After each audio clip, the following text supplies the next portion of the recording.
The sound of a 90-pound Mastiff knocking a toddler to the floor is unmistakable. Emily heard it from the kitchen, that heavy, dull thud that makes every parent's blood stop.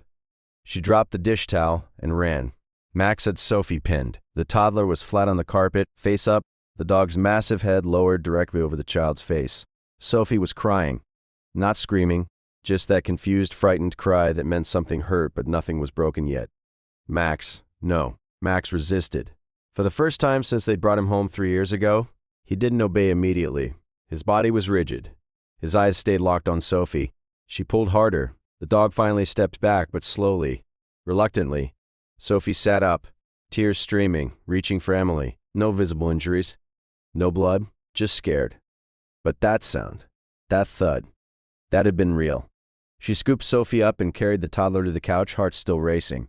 Max stood exactly where she'd pulled him, staring at them both. His tail wasn't wagging. His ears were forward, alert, not guilty, not ashamed. Just watching. When David got home that evening, Emily was still shaken. She explained what happened, the sound, the way Max had Sophie on the floor, the way he wouldn't move when she called him. David knelt down and checked Sophie carefully. No bruises, no bumps. The toddler was already playing again, completely fine. But Emily wasn't fine. "He's never done anything like that," David said. "I know, that's what scares me." David looked at Max. The dog sat in the corner of the living room, eyes moving between David and Sophie. Calm, steady. Maybe it was an accident. Maybe Sophie startled him. Emily shook her head.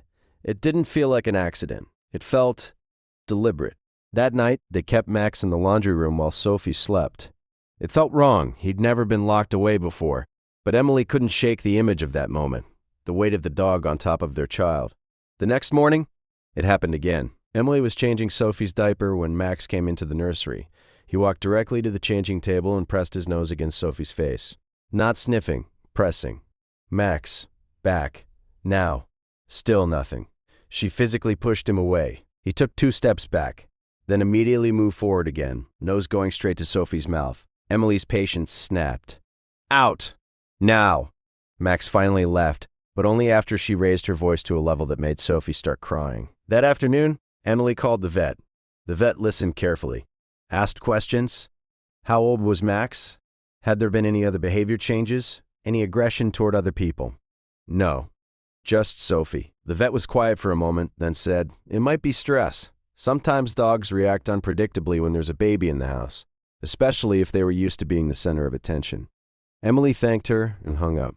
By that evening, she'd made the decision. Max couldn't stay. David didn't want to believe it. He'd raised Max from a puppy, trained him, trusted him. But he'd also seen the fear in Emily's face. He'd heard the description of that moment, the dog on top of their child refusing to move. They agreed to call a rescue organization in the morning. That night, Max slept in the garage.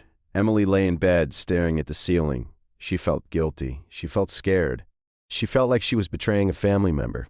But every time she closed her eyes, she saw Max's head hovering over Sophie's face, and her chest tightened. At 2:47 a.m., the baby monitor lit up. Sophie was crying, not the usual fussy cry, something else. A strange, weak sound. Emily sat up immediately and grabbed her phone. The video feed showed Sophie in the crib, barely moving. She ran. David was right behind her. When they opened the nursery door, Max was already inside.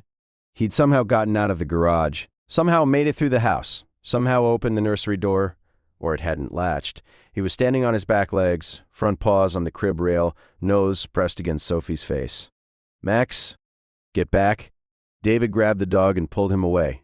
Emily reached into the crib and lifted Sophie. The toddler's skin was pale, cold. The crying had stopped. "Something's wrong." They called 911. The paramedics arrived in 6 minutes. One of them took Sophie from Emily's arms, checked vitals, asked rapid-fire questions. "When did this start? Any fever? Any vomiting? Any known allergies?" The second paramedic noticed Max. He was standing in the hallway, completely still, eyes fixed on Sophie. "Has the dog been acting strange?" Emily nodded, barely able to speak. "Yes, for 2 days." The paramedic looked at Sophie again, looked at Max, then looked at Emily. "We need to get to the hospital now." At the ER, a doctor examined Sophie thoroughly. Blood tests, monitoring, questions. Then she came back into the room with a printout and a very serious expression. "Your S daughter's CO levels in the nursery were at 67 ppm. The doctor continued, her voice calm but firm. Another 12 minutes, and we would be having a very different conversation. She looked at both parents. What made you bring Sure in tonight? Emily explained the crying. The monitor, the pale skin. The doctor nodded slowly. And the dog? Emily looked at David. He looked back at her. He wouldn't leave Sophie alone, Emily said quietly. For 2 days. We thought he was being aggressive. Dogs can detect carbon monoxide buildup before we can. It's documented. The change in scent and breath chemistry, they pick it up long before symptoms are visible to us. Emily sat down. Max knew. The doctor nodded. He was trying to tell you. When they brought Sophie home 3 days later, Max was waiting by the door. Emily knelt down and put her arms around his neck. I'm sorry, she whispered. I'm so sorry. That night, Sophie slept in the crib. Max slept on the floor beside it. No one asked him to. He just did.